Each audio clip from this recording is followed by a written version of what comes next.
Me rastin e 5 majit në varrezat e dëshmorëve të Pogradecit janë kryer omazhe dhe vendosur kurora me lule nga kryebashkiaku Ilir Xhakolli dhe përfaqësues të pushtetit vendor, përfaqësues të organizatës së veteranëve, përfaqësues të familjeve të dëshmorëve, kandidat për deputet cilët garojnë në zgjedhjet e 11 majit dhe banor të Pogradecit.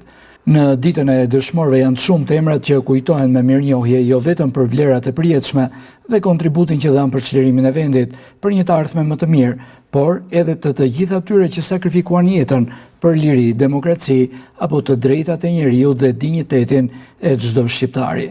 5 maj na bën bashkë si çdo vit për të vendosur kurora me lule në varret e dëshmorëve të rreth.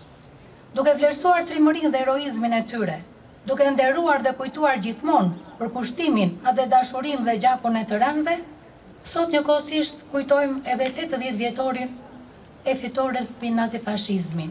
Është dita e lirisë. Ne vim këtu në tempullin e lirisë sepse të gjithë jemi një përmbesa të herojve. Ky 5 maj i sëvjetshëm me një shkëlqim të veçantë pasi festohet në kohët e 80 vjetorit fitores mbi fashizmin.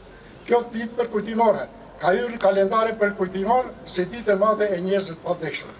Dita e dëshmorëve ka origjinën 5 maj të vitit 1942, kur në Tiranë u vra Qemal Stafa, i cili me veprimtarinë e tij u kthye në simbol të luftës antifashiste nacional çlirimtare.